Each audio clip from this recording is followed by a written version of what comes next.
Hello बच्चों, कैसे हो? चलिए, लास्ट लेक्चर के अंदर एसिड बेस अभी हम कंटिन्यू कर रहे हैं। लास्ट लेक्चर अभी तक जो 2 लेक्चर हुए उसके अंदर हमने एसिड और बेस का बेसिक इन्फॉर्मेशन देख लिया है।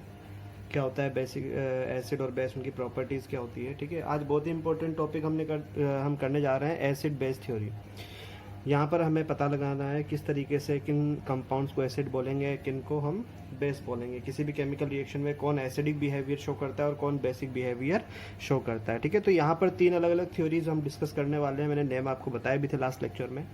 जो आपका फर्स्ट कौन कौन से बताया था पता है? एक तो अरेनियस थ्योरी था, दूसरा ब्रोस्टेड-लोरी थ्योरी हम करेंगे, और तीसरा third one Lewis acid base theory हम करेंगे, जो कि सबसे ज़्यादा इंपॉर्टेंट होती है फर्दर क्लासेस के लिए। तो सबसे पहले जो मैं बात कर रहा हूँ वो कर रहा हूँ अरेनियस एसिड बेस थ्योरी।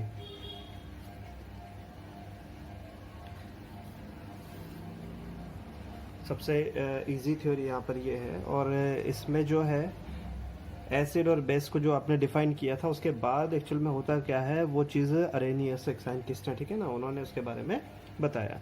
तो अब तक हम बात कर रहे थे कि जो एसिड होता है, एसिड्स वो क्या करते हैं, H+ आयन कंटेन करते हैं, कंटेन H+ आयन्स। कब? जब उनको वाटर में डिसॉल्व किया, व्हेन डिसॉल्व इन वाटर। जबकि अगर हम दूसरी तरफ बात करें बेस के लिए, अदर हैंड बेसेस क्या होते हैं, बेसेस कंटेन OH- आयन्स, और ये भी कब, व्हेन डिसॉल्व इन वाटर। ये तो हमारी बेसिक इंफॉर्मेशन थी। इसके आगे की बात क्या है कि एसिड जो है वो H+ आयन कंटेन तो कर लेता है एक सॉल्यूशन के अंदर, जब मिक्सचर बनता है तब वो कंटेन तो कर लेता है, बट उसके बाद क्या होता है। तो एक चीज़ हम यहाँ पर बता देते हैं कि H+ जो होता है उसको हम प्रोटॉन भी बोला करते हैं। एक चीज़ याद रखना, आगे ब्रोस्टेड-लोरी थ्योरी और लिविस में काम आता है ये बात। H+ आयन को जो है हम प्रोटॉन इसलिए बोल सकते हैं क्योंकि आपको पता है, आपने पढ़ा हुआ है इलेक्ट्रॉन, प्रोटॉन और न्यूट्रॉन की जो काउंटिंग होती है। हाइड्रोजन जो था उसका सिंबॉलिक रिप्रेजेंटेशन आपको पता है, ये था, आपने 9th क्लास के अंदर पढ़ा है। इसका मतलब हम यहाँ पर बात करें तो देखिए ये क्या होता है, इसका एटॉमिक नंबर होता है, और जितना एटॉमिक नंबर होता है उतना ही इलेक्ट्रॉन होता है, यानी कि इसमें एक इलेक्ट्रॉन है और एक ही प्रोटॉन है। ठीक है, बाकी एक अकेला ये एलिमेंट है जिसके पास न्यूट्रॉन नंबर क्या होता है, 0 होता है। ठीक है ना, न्यूट्रॉन क्या होता है, 0।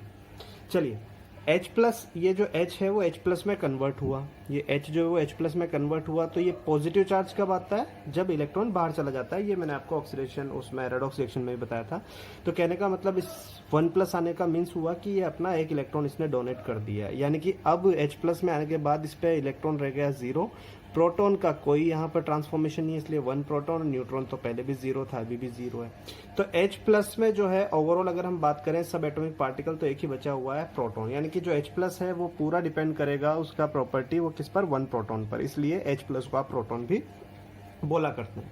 तो ये जो प्रोटॉन होता है ना वो एग्जिस्ट नहीं करता है अकेला, क्योंकि इसके पास कोई इलेक्ट्रॉन नहीं है। तो यही जो है अरेनियस बताते हैं कि ये जो H+ होता है वो फ्रीली एग्जिस्ट नहीं करता है, इसलिए इसको रिक्वायर्ड होता है कि ये किसी के साथ कंबाइन हो जाए, चाहे वो न्यूट्रल हो, चाहे वो आयनिक स्पीसीज हो, कोई सी भी हो, लेकिन इसको तो उसके साथ कंबाइन होना ही होना है। ठीक है, यही चीज बताते हैं अरेनियस। जबकि हाइड्रोक्साइड में ऐसा कुछ नहीं है, क्योंकि हाइड्रोक्साइड में कहीं ना कहीं इलेक्ट्रॉन्स प्रेजेंट हुआ करते हैं, क्योंकि ऑक्सीजन भी और हाइड्रोजन भी, यहाँ तो वैसे अपकमिंग इलेक्ट्रॉन है। ठीक है, तो यहाँ पर इलेक्ट्रॉन्स की दिक्कत नहीं है, इसलिए ये फ्रीली एग्जिस्ट कर सकते हैं। तो मेन थ्योरी जो है ये किसके ऊपर है, H+ के ऊपर। तो क्या कह देंगे हम इसके अंदर, अकॉर्डिंग टू थ्योरी, यहाँ मैं लिख देता हूं अरेनियस के लिए, अकॉर्डिंग टू थ्योरी क्या होता है भाई कि जो H+ होता है वो कैन नॉट एग्जिस्ट फ्रीली, अकेला जो है वो एग्जिस्ट नहीं करता है फ्रीली, एंड और इसीलिए रिक्वायर्ड हो जाता है, रिक्वायर्ड टू कंबाइन विद चाहे न्यूट्रल हो, विद न्यूट्रल और आयनिक स्पीसीज, ऐसा मैं लिख देता हूँ, आयनिक स्पीसीज, ये इसके लिए रिक्वायर्ड हो जाता है। और जब ये ऐसा होता है, ठीक है ना, अच्छा करता क्यों है, फॉर स्टेबिलिटी को गेन करने के लिए। जब ये स्टेबिलिटी को गेन कर लेता है, किसी के साथ कंबाइन हो जाता है, ठीक है ना, मोस्टली वाटर के साथ, अभी मैं एग्जांपल बताऊंगा। तो जब ये वाटर के साथ कंबाइन हो जाता है तब यहाँ पर जो वाटर है वो कन्वर्ट हो जाता है किसके अंदर, फॉर्म्ड हो जाता है एक हाइड्रोनियम आयन। वाटर जो है वो कन्वर्ट हो जाता है किसके अंदर, हाइड्रोनियम आयन, जिसको आप H3O H2O जो होता है ना उसको H3O प्लस से भी डिनोट करेंगे। अभी कैसे करेंगे मैं यहाँ पर बता देता हूँ, एग्जाम्पल देखिए। जैसे मान लीजिए भैया कि HCl जो है अपना हाइड्रोक्लोरिक एसिड पानी के अंदर, भाई वाटर के अंदर डिजोल्व करेंगे तभी तो H+ आयन कंटेन करेगा। H+ आयन कंटेन करने के बाद क्या होता है, जरा देखिए कि H+ आयन इस तरीके से कंटेन हुआ, ठीक है ना, यानी कि इसको आयनाइज कर दिया इसने, वाटर ने, है ना, यूनिवर्सल सॉल्वेंट है सॉल्वेंट, तो ये HCl को H+ एंड Cl- में डिकम्पोज कर देगा या ब्रेक डाउन कर देगा। H+ आयन जो कि थ्योरी के बेसिस पर फ्रीली एग्जिस्ट नहीं करता है। अब ये कंबाइन होने की कंडीशन में है, किसी के साथ होना है। अब इसके पास दो ही कंडीशन है सॉल्यूशन में, या तो ये वापस से Cl- के साथ कंबाइन हो जाए या फिर H2 के साथ। Cl- के साथ तो हो नहीं सकता क्योंकि इसी से टूटा है, तोड़ा किसने, वाटर। वाटर जब तक प्रेजेंट है तब तक ये वापस से कंबाइन नहीं हो सकते, इसलिए इसके पास एक अकेला ऑप्शन बचता है, कौन सा, H2O। अच्छा, इनका कॉम्बिनेशन कैसा होता है, कैसे होगा, ये जो है आगे के चैप्टर्स में मैं आपको बताऊंगा। फिलहाल मैं बताता हूँ कि ये जाके इसके साथ कंबाइन हो जाता है। तो भैया कितने हाइड्रोजन थे, 2 थे, अब कितने हो जाएंगे, 3 हो जाएंगे। ऑक्सीजन एक ही था और ओवरऑल चार्ज अपना साथ लेके आया है, तो ये प्लस, तो ये कन्वर्ट हो जाएगा H3O प्लस में, और बचा कौन टोटल मिला के, Cl- बचा हुआ है, तो वो प्लस Cl-। तो कहने का मतलब जब कोई एसिड वाटर में डिजोल्व करते हैं तो H+ आयन कंटेन करता है, H+ आयन फ्रीली एग्जिस्ट नहीं करता, इसलिए वो न्यूट्रल और आयनिक स्पीसीज जिसके साथ भी पॉसिबिलिटी है, ठीक है ना, जैसे कि यहाँ पर H2O के साथ ही होना पड़ेगा, इसको कन्वर्ट होके क्या दे देता है यहाँ पर, हाइड्रोनियम आयन फॉर्म कर देता है। यही होती है आपकी अरेनियस की एसिड थ्योरी, ठीक है, मेनली ये H+ के लिए ही होती है। अच्छा, एक और एग्जांपल मैं अगर लूँ यहाँ पर H2SO4, बोले सर ये करके दिखाइए, चलिए। अब जैसा कि आपको पता है कि H2SO4 के अंदर कितने हाइड्रोजन कंटेन होंगे, अगर वाटर में डिजोल्व किया तो 2 हाइड्रोजन है तो 2 H+ देगा। अब 2 H+ यहाँ पर एक वाटर मॉलिक्यूल के पास एबिलिटी होती है कि वो सिर्फ एक H+ को अपने साथ झेल सकता है। तो यहाँ पर अगर 2 H+ है तो उसके लिए कितने चाहिए होंगे, 2 वाटर मॉलिक्यूल। ये बैलेंसिंग वाली बात आ जाती है साथ में, ठीक है, 2 वाटर मॉलिक्यूल। अब जब 2 वाटर मॉलिक्यूल को 2 H+ मिले हैं तो हाइड्रोनियम आयन भी कितने होंगे बच्चों, इस तरीके से। और यहाँ SO4 आपका अकेला रह गया। चार्ज वैसे आपको डायरेक्ट पता है, नहीं भी होता है तो आपको पता है 2+ टोटल हो रहा है यहाँ, तो उसके लिए 2- हो जाएगा यहाँ पर, ठीक है। चलिए बोले एक एग्जांपल और कर दीजिए, तो हम फॉस्फोरिक एसिड का ले लेते हैं, H3PO4। यहाँ पर आपको पता है 3 H+ निकलने वाले हैं, इसलिए कितने वाटर, और 3 वाटर मॉलिक्यूल को 3 अलग अलग जगह H मिले तो कितने हाइड्रोनियम आयन, 3OH+। एंड इस बार फॉस्फेट, ये आयन रहेगा फॉस्फेट आयन, ये सल्फेट था, ये फॉस्फेट आयन रहेगा। 3+ के हिसाब से चार्ज कितना होता है डायरेक्टली भी आपको पता होगा, अदरवाइज ये हो जाती है आपकी अरेनियस एसिड थ्योरी। और बेस की अगर हम बात करें ना तो इसमें मुझे कुछ ज़्यादा बताने की जरूरत नहीं है। बेस में हाइड्रोक्साइड एज इट इज रह सकता है सॉल्यूशन के अंदर, इसलिए मैं सिंपली यहाँ लिख देता हूँ कि जो OH- आयन है कैन एग्जिस्ट एज एक्वस होना चाहिए, ठीक है ना, एक्वस सॉल्यूशन। देयरफॉर मान लीजिए मैं एक एग्जांपल लूं, NaOH आपका बेस है, H2O में डिसोल्व किया तो क्या होगा बच्चों, आपको पता है वाटर है तो इसको प्लस- में तोड़ देगा। अब OH- फ्री है तो इसको वाटर के साथ जाने की जरूरत नहीं है, इसलिए आप इस टाइप की इक्वेशन को कैसे लिखेंगे, Na+ एंड OH-। वाटर की प्रेजेंस है, ठीक है ना, यहाँ पर अलग से बताने की जरूरत नहीं है, तभी तो ये आयनाइज्ड हुआ है। तो इस तरीके से कोई भी KOH हुआ तो K+ एंड OH- हो जाएगा। अगर मान लीजिए कैल्शियम हाइड्रोक्साइड प्लस H2O है तो Ca2+ एंड OH- कितने, 2 मैं लिख देता हूँ यहाँ पर। अगर मान लीजिए 2 वाले हैं, CaOH ट्वाइस अगर है कैल्शियम हाइड्रोक्साइड, तो यहाँ पर आपको कैसे, कैल्शियम पर 2+ चार्ज और कितने OH हैं, 2 OH हैं तो आप 2 OH-, इस तरीके से। तो ये हो जाती है आपकी अरेनियस एसिड बेस थ्योरी, ठीक है। अब हम बात करेंगे ब्रोंस्टेड-लोरी थ्योरी की, ठीक है, और इसके बाद फिर होगी ल्यूइस एसिड बेस थ्योरी। तो दोनों थ्योरीज को मैं एक बार बता देता हूँ कि ब्रोंस्टेड-लोरी थ्योरी जो होती है वो प्रोटॉन बेस्ड होती है, यानी कि पॉजिटिव चार्ज बेस्ड होती है, और थर्ड जो ल्यूइस एसिड बेस थ्योरी जो है वो आपकी इलेक्ट्रॉन थ्योरी होती है, यानी कि वो इलेक्ट्रॉन बेस्ड होती है, ठीक है। तो क्या होता है यहाँ भी थोड़ी देर पहले मैंने आपको बताया कि प्रोटॉन का मतलब क्या है, यहाँ पर H+ को हम प्रोटॉन बोलेंगे इस जगह पर, ठीक है ना, जिस पर यूनिट पॉजिटिव चार्ज होता है, यानी कि +1 चार्ज होता है। तो इसको हम और क्या नाम देते हैं, अभी बोला मैंने कि it is also called proton theory. देखो ध्यान से देखना, सब बात समझ में आ जाएगी, ऑफ एसिड एंड बेस। क्या होता है इसमें, इसमें प्रोटॉन का डोनेट होना और एक्सेप्ट होना बताता है, कौन डोनेट कर रहा है कौन एक्सेप्ट कर रहा है, उसके हिसाब से आप जो है यहाँ पर एसिड और बेस का पता लगाएंगे एक रिएक्शन के अंदर। तो बहुत ही सिंपल, जरा देखिए ध्यान से। According to theory any compound जो केमिकल रिएक्शन कर रहे हैं, ठीक है ना, उनमें से वो compound, any compound that can transfer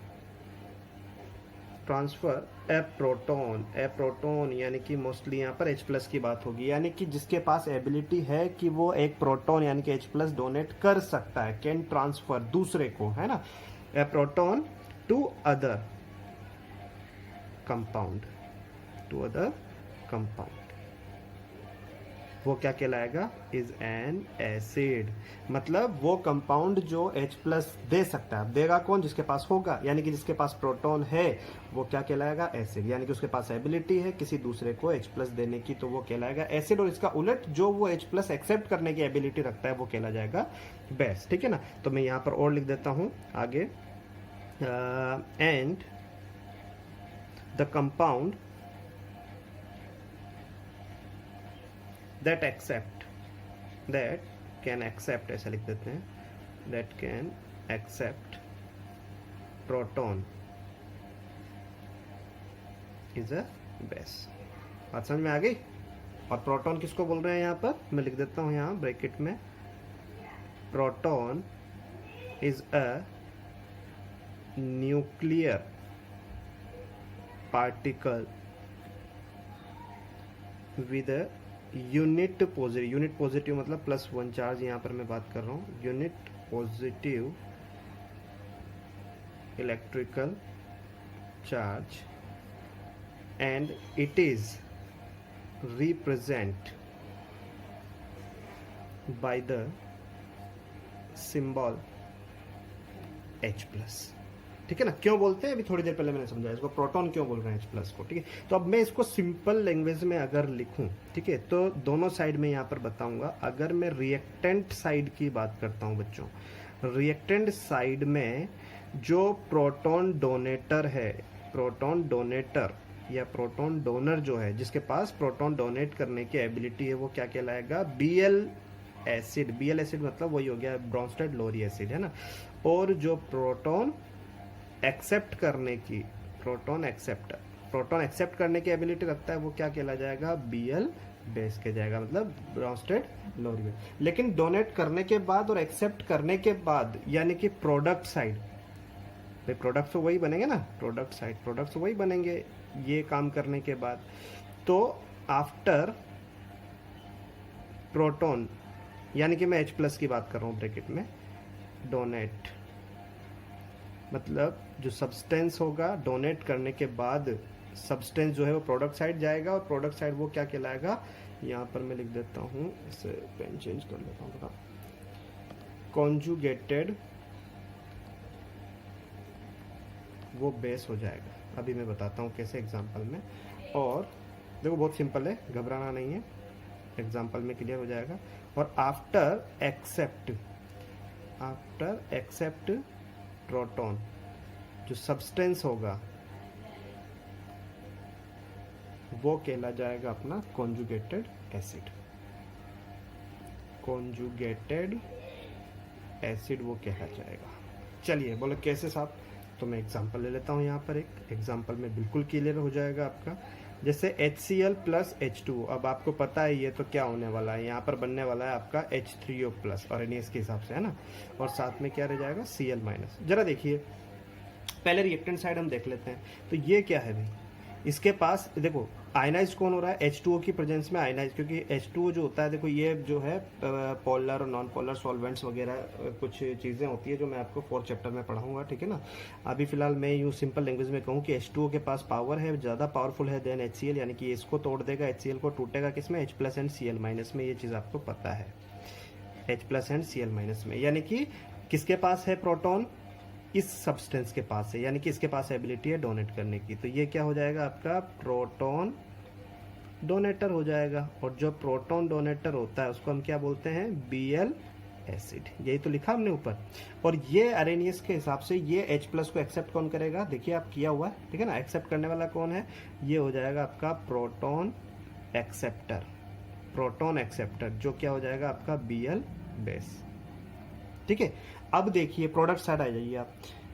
यहाँ H2O जो है, H2O ने क्या कर लिया, H प्लस ले लिया, यानी कि पहले H2O के पास H नहीं था, अब इसके पास H प्लस आ गया। अब जिसके पास H प्लस आ गया तो H प्लस कॉन्सेंट्रेशन बढ़ना मतलब उसका एसिडिक प्रॉपर्टी बढ़ना। तो ये अब जो पहले बेस था वो अब क्या बन जाएगा, क्योंकि H प्लस आया है इसके पास, इसलिए ये बन जाएगा एसिड। लेकिन नेम क्या बोलेंगे इसका, कॉन्जुगेटेड एसिड। तो एक्सेप्ट करने के बाद ये क्या कहला जाएगा, कॉन्जुगेटेड एसिड कहला जाएगा। और इसने जो है Cl ने, पहले HCl था लेकिन खो दिया इसने, यानी कि इसने लूज कर दिया H प्लस, तो इसका एसिडिक प्रॉपर्टी कम हुआ है, यानी कि बेसिक बढ़ा है। तो इस बार ये बेसिक की तरफ बढ़ना है, लेकिन इसको बोल देंगे conjugated incomplete base, conjugated base, जो कि पहले क्या था, एसिड था। ये होती है आपकी ब्रोंस्टाड-लोरी थ्योरी। और एग्जाम्पल लेते हैं, यहाँ देखिए आप, इस बार जो है पावरफुल कौन है इसके अंदर, देखो ये सारी चीज़ें सिखाऊंगा मैं, कब कौन टूटता है, ठीक है ना, वही पोलर नॉन पोलर सॉल्वेंट वगैरह सारी चीज़ें। अभी इस वाले केस में जो है वो NH3 जो है वो पावरफुल है, यानी कि इस बार जो है H2 टूटेगा, और H2 आपको पता है कैसे टूटता है, H plus and OH minus form में टूटेगा। तो इस बार H प्लस किसके पास है, इसके पास है, यानी कि इसके पास एबिलिटी है डोनेट करने की। तो ये क्या हो जाएगा आपका, ये हो जाएगा इस बार प्रोटॉन डोनेटर, ठीक है ना। और जो प्रोटॉन डोनेटर होता है वो क्या होता है, Bl एसिड। तो इस बार जो है ये Bl एसिड है। और ये क्या होगा, देखो आप प्रोडक्ट साइड देखिए, H प्लस इसने जो था वो ले लिया है, ये जो है इसके पास आया है, यानी कि ये क्या हो जाएगा, प्रोटॉन एक्सेप्टर। और जो प्रोटॉन एक्सेप्टर होता है वो कहलाता है Bl बेस। और इसके उलट आपको पता है, जो पहले Bl एसिड था वो अब क्या बन जाएगा, H2O। यहाँ पर मैं सॉरी OH माइनस कर देता हूँ, ठीक है ना, H प्लस जाने के बाद OH माइनस बचा है। तो H प्लस दे दिया, देने के बाद इसका एसिडिक प्रॉपर्टी गिरा है, इसलिए ये क्या कहला जाएगा, कॉन्जुगेटेड, क्या हो जाएगा, ये बेस हो जाएगा इस बार। और ये क्या बन जाएगा, कॉन्जुगेटेड एसिड। अच्छा, नाम क्या है इसका, जैसे वो हाइड्रोनियम था H3O+, वैसे ये अमोनियम है, सुना होगा आपने, अमोनियम। तो ये क्या है, कॉन्जुगेटेड एसिड हो जाएगा, क्योंकि इसने H प्लस को लिया, H प्लस का कॉन्सेंट्रेशन बढ़ा। तो बच्चों इस तरीके से आपका जो है ब्रोंस्टाड-लोरी एसिड बेस थ्योरी कंप्लीट हो जाती है। क्लियर है, ठीक है। चलिए नेक्स्ट अगर हम बात करें तो थर्ड वन हमारे पास आ जाता है ल्यूविस एसिड बेस थ्योरी। और ल्यूविस एसिड बेस थ्योरी जो है वो जिस तरीके से ब्रोंस्टाड-लोरी प्रोटॉन पर थी, वैसे ही ल्यूविस एसिड बेस थ्योरी जो है वो इलेक्ट्रॉन बेस्ड है। तो इसको क्या बोलेंगे, देखो यहाँ पर भी वही इलेक्ट्रॉन डोनेटर और बेस, वहाँ प्रोटॉन डोनेटर और एक्सेप्टर था, यहाँ पर electron donator, electron pair donator और एक्सेप्टर की बात करेंगे। तो इट इज ऑल्सो कॉल्ड, इसको हम क्या बोल देंगे, इलेक्ट्रॉनिक थ्योरी या इलेक्ट्रॉन थ्योरी भी बोलेंगे, इलेक्ट्रॉन एसिड बेस थ्योरी भी आप इसको बोल सकते हैं, जैसे आपने उसको प्रोटॉन थ्योरी बोला था। और इसके हिसाब से हम देखें तो अकॉर्डिंग टू थ्योरी कौन एसिड होगा और कौन बेस होगा, जो इलेक्ट्रॉन या इलेक्ट्रॉन इलेक्ट्रॉन्स या इलेक्ट्रॉन पेयर एक्सेप्टर जो इस केस में होगा वो होगा एसिड, इज एन एसिड, ठीक है। एंड जो डोनेटर होगा electron pair donator is a base. समझ में आई, यानी कि सिंपल क्या कहें, यहाँ लिख देते हैं कि भैया जो इलेक्ट्रॉन एक्सेप्टर है, जो इलेक्ट्रॉन एक्सेप्ट करेगा वो ल्यूविस एसिड कहलाएगा, और जो इलेक्ट्रॉन पेयर डोनेट करेगा, जो डोनर होगा वो ल्यूविस बेस कहलाएगा, ठीक है। बोलो एग्जाम्पल, जैसे एक मैं फॉर्मल एग्जांपल लेता हूँ कि दो आयन है, एक तो केटायन है और एक एनायन है, ठीक है ना। यही तो आपस में मिलके एक सॉल्ट फॉर्म करते हैं, AB, दोनों के बीच में बॉन्डिंग हो जाती है, इस तरीके से बन जाता है AB। ये माइनस नहीं है भाई, बॉन्डिंग है ना, AB भी लिख सकते हो डायरेक्टली से। तो भाई क्या हुआ, यहाँ पर अगर हम देखें तो ये माइनस का मतलब इलेक्ट्रॉन ही होता है, ठीक है ना, प्लस का मतलब प्रोटॉन होता है, माइनस का मतलब इलेक्ट्रॉन होता है, सिंपल लैंग्वेज में भी समझो। तो ये क्या हुआ भैया, इसने जो है इलेक्ट्रॉन को, ये इलेक्ट्रॉन था यूँ मान के चलिए आप, ठीक है ना, इलेक्ट्रॉन वाली स्पीसीज है ये, तो ये इलेक्ट्रॉन जो है वो डोनेट किए गए हैं इसकी तरफ, यानी इसने एक्सेप्ट किए हैं और इसने डोनेट किए हैं। तो ये वाला जो पार्ट है वो हो जाएगा आपका इलेक्ट्रॉन एक्सेप्टर, और ये वाला पार्ट हो जाएगा इलेक्ट्रॉन डोनेटर। तो ये से तो गया ना, डोनेटर। अच्छा, इसको आप प्रोटॉन डोनेटर और प्रोटॉन एक्सेप्टर की तरह भी निकाल सकते हो, ठीक है ना। तो वो Bl वाला केस हो जाएगा, लेकिन आएगी वही चीज़ जो इस केस में एसिड है वही उस केस में भी एसिड आएगा, ठीक है। और घबराना नहीं है, मैं इलेक्ट्रॉन के हिसाब से ले रहा हूँ, आप प्रोटॉन के हिसाब से ले सकते हैं डोनेटर एक्सेप्टर, वहाँ पर भी वही चीज़ें एसिड बेस निकलेगी। तो जो इलेक्ट्रॉन एक्सेप्टर होता है बच्चों, वो क्या कहलाता है, वो कहलाता है आपका ल्यूविस एसिड, यानी कि यहाँ ये वाला जो पार्ट है वो ल्यूविस एसिड है और ये वाला जो पार्ट है वो ल्यूविस बेस कहलाएगा, ठीक है ना। ये एक फॉर्मल एग्जांपल हुआ। देखो ये नेक्स्ट एग्जांपल है, ये अपना एल्यूमिनियम हाइड्रोक्साइड है, ये अपना सोडियम हाइड्रोक्साइड है, और ये है अपना सोडियम, इसका नेम लिख देता हूँ, कॉम्प्लेक्स है, सोडियम टेट्रा, ये टेट्रा मतलब 4, ठीक है ना। हाइड्रोक्सिल, इसको हाइड्रोक्सी या हाइड्रोक्सिल बोलते हैं, टेट्रा हाइड्रोक्सिल, और ये एल्यूमिनियम के लिए हम लिखेंगे एल्यूमिनेट, ठीक है ना। ये कॉम्प्लेक्स है। यहाँ पर आप देखेंगे, देखो होता क्या है, अगर मैं इसका आपको बताऊं तो ये सबसे पहले आपका Na+NOH- जो है वो टूट जाता है। टूटने के बाद क्या होता है कि ये OH जो होता है वो चला जाता है किसके पास, इसके पास, और कितने OH हो जाते हैं 4, और ओवरऑल चार्ज कितना हो जाता है, ठीक है ना। यहाँ पर मैं थोड़ा साइड में आपको बताऊं क्या बन जाता है, देखो AlOH4- और दूसरी तरफ क्या है Na+। बाद में क्या होता है, इन दोनों के बीच अट्रैक्शन हो जाता है, जिससे फॉर्मेशन हो जाता है ये Na आगे लग जाता है, ठीक है ना, प्लस माइनस न्यूट्रल हो गया ना, तो ये NaAlOH4 आपका यहाँ पर बन जाता है। तो यहाँ पर आप समझिएगा, इस बार क्या हुआ भाई, नेगेटिव है, यानी कि इलेक्ट्रॉन डोनेट किया जा रहा है किसकी तरफ, इसकी तरफ। तो ये क्या हुआ, इलेक्ट्रॉन एक्सेप्टर हुआ, इलेक्ट्रॉन एक्सेप्टर, ठीक है ना। तो जो इलेक्ट्रॉन एक्सेप्टर है वो क्या हो जाएगा, ल्यूविस एसिड हो जाएगा। और यहाँ पर ये क्या है, ये इलेक्ट्रॉन डोनेटर है, इलेक्ट्रॉन डोनर जो है वो क्या कहला जाएगा, ल्यूविस बेस कहला जाएगा, इसका फॉर्मेशन हो जाएगा, ठीक है। चलिए एक लास्ट एग्जांपल और लेके ख़त्म करते हैं। देखो थोड़ा ये समझ लीजिएगा, NH3+BF3, यहाँ पर जो मैकेनिज्म है वो बहुत अच्छे से फर्दर चैप्टर्स में मैं आपको बताने वाला हूँ, अभी हल्का इंट्रोडक्शन मैं यहाँ पर आपको दूंगा, ठीक है ना। यहाँ पर एक्चुअल में क्या होता है बच्चों कि इनका जो फॉर्मेशन होता है, इनका जो स्ट्रक्चर होता है उस तरीके से होता है। देखो नाइट्रोजन जो है इसके पास अगर आप देखेंगे एटॉमिक नंबर नाइट्रोजन का कितना, नाइट्रोजन का एटॉमिक नंबर 5 होता है, ठीक है ना। जब आप उसको फिल करते हो इलेक्ट्रॉनिक कॉन्फ़िगरेशन 9th में किया आपने, तो फर्स्ट ऑर्बिट में 2 और सेकंड ऑर्बिट में 5, और 5 को ही आप रिप्रेजेंट करेंगे। तो 5 में से क्या होता है कि एक एक इलेक्ट्रॉन तो जो है वो हाइड्रोजन के साथ शेयरिंग होकर बॉन्डिंग कर लेता है। ये चीज़ सिखाएंगे, ठीक है ना आपको, ये आपको 3rd और 4th चैप्टर में आपको इस टाइप के बॉन्डिंग्स के टाइप जो है वो देखने को मिलेंगे, ठीक है ना। अभी मैं सिंपल आपको लैंग्वेज में यहाँ पर समझा रहा हूँ। तो 5 में से 3 एक एक इलेक्ट्रॉन तो यहाँ इनके साथ पेयरिंग करके बॉन्ड बना लिए, और बचे कितने, 2 इलेक्ट्रॉन वो इस तरीके से आ गए। यहाँ जो बोरॉन है इसका एटॉमिक नंबर 5 होता है, यानी कि इसके आउटर मोस्ट में 3 इलेक्ट्रॉन है, और तीनों इलेक्ट्रॉन जो है वो एक एक फ्लोरीन के साथ कंबाइन होके, यानी कि जैसे हाइड्रोजन के साथ हुए ना वैसे कैसे हुए सीखेंगे अपन आगे, ठीक है। इसके पास कोई एक्स्ट्रा इलेक्ट्रॉन बचे नहीं है। अब यहाँ पर एक चीज़ होती है ऑक्टेट वाला, ऑक्टेट रूल होता है, ठीक है ना। यानी कि जितने भी कंपाउंड्स हैं वो ऑक्टेट रूल को फॉलो करते हुए कंपाउंड फॉर्मेशन करते हैं, एलिमेंट्स का जो कंबाइनिंग होता है, ठीक है ना। कुछ एक्सेप्शंस हैं, कुछ नहीं, बहुत एक्सेप्शंस आपको आगे मिलेंगे, लेकिन अभी जनरल अगर हम प्रॉपर्टी बताएं तो ऑक्टेट को फॉलो करते हैं। अब यहाँ पर देखें तो नाइट्रोजन का ऑक्टेट देखो देखने को दिख रहा है हमें यहाँ पर, देखो एक एक इलेक्ट्रॉन यहाँ पर इन दोनों की पेयरिंग हुई थी, यहाँ 2 की पेयरिंग हुई, यहाँ 2 की, और +2, तो 2 + 2 + 2 + 2 कितने हो गए, 8, यानी कि ऑक्टेट को फॉलो कर रहा है, इसलिए ये स्टेबल कंपाउंड हो गया। यहाँ पर अगर हम बात करें तो यहाँ 2, देखो ये 2 में इसलिए बोल रहा हूँ, ये बॉन्ड बना दिया मैंने, एक नाइट्रोजन का इलेक्ट्रॉन और एक हाइड्रोजन का इलेक्ट्रॉन, ऐसा ही सब जगह पर। तो ये तो टोटल 8 हो गए, जबकि यहाँ कितने हो रहे हैं, 2 + 2 + 2 6 हो रहे हैं, यानी कि इसका ऑक्टेट कंप्लीट नहीं हो रहा है। तो ऐसे केसेस में जो एक ऑक्टेट कंप्लीट किया हुआ सब्सटेंस है उसके पास अगर कुछ फालतू इलेक्ट्रॉन बचे हुए हैं, इनको लोन पेयर बोला जाता है, ठीक है ना, पढ़ेंगे आगे, लोन पेयर बोला जाता है, वो अपने लोन पेयर्स को अनस्टेबल कंपाउंड की तरफ डोनेट कर सकता है, यानी कि ये 2 इलेक्ट्रॉन पेयर ये इनको डोनेट कर सकता है, जिसकी वजह से क्या हो जाएगा, डोनेट करने से इनके बीच एक बॉन्ड बनता है जिसको बोलते हैं डेटिव बॉन्ड। एक तो प्लस माइनस की वजह से बोलता है, उसको आयनिक बॉन्ड बोलते हैं। एक बनता है अपना, जैसे ये बनाया अपने इलेक्ट्रॉन की शेयरिंग से, इसको अपन बोल देंगे कोवेलेंट बॉन्ड। और एक इस तरीके से बनता है, एक ऑक्टेट किया हुआ सब्सटेंस और एक बिना ऑक्टेट वाला, इन दोनों के बीच जो ये ब्रिज बनता है, ठीक है ना, यानी कि डोनेट हो जाता है। इस डोनेट को अपन डोनेट करने के बाद जो इनके बीच की बॉन्डिंग है उसको बोलते हैं अपन डेटिव बॉन्डिंग या कोऑर्डिनेट बॉन्डिंग, ठीक है ना। आगे सिखाऊंगा, बहुत अच्छे से सिखाऊंगा मैं ये, ठीक है। तो अभी फिलहाल मैं बात करूं तो इनका जो स्ट्रक्चर है वो किस तरीके से बन जाएगा, ऐसे है ना, NH3 पहले मैंने सॉरी ये लिख दिया, कोई दिक्कत नहीं है, BF3 पहले आता है, ठीक है, मैंने ये बना दिया, आप ध्यान रखें, BF3 पहले बना देंगे, ठीक है ना। तो इस तरीके से ये एक NH3 BF3 यानी कि BF3 NH3 का कॉम्बिनेशन बन जाता है, ठीक है।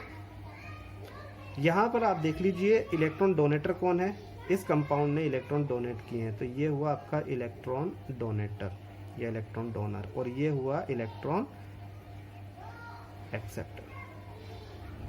अब आप बता सकते हैं डोनेटर है तो ये क्या कहला जाएगा, ल्यूविस बेस, और ये जो कहला जाएगा वो ल्यूविस एसिड। तो इस तरीके से कई सारे एग्जांपल्स हैं, ठीक है ना, जिनसे आप, तो मैंने थोड़ा आपको यहाँ पर अच्छे से एक्सप्लेन कर दिया है। अगर कोई डाउट्स आपको हैं तो आप कमेंट बॉक्स में कर सकते हैं। देखिए इसके बाद जो है हम यहाँ एसिड और बेस की और सॉल्ट्स की जो है properties, physical and chemical properties के बारे में आगे नेक्स्ट लेक्चर में डिस्कस करेंगे, ठीक है बच्चों। और यहाँ पर आप इसको वापस से रीड करिए, अच्छे से पढ़िए, इसमें कोई डाउट अगर है तो आप पूछिए। बाय।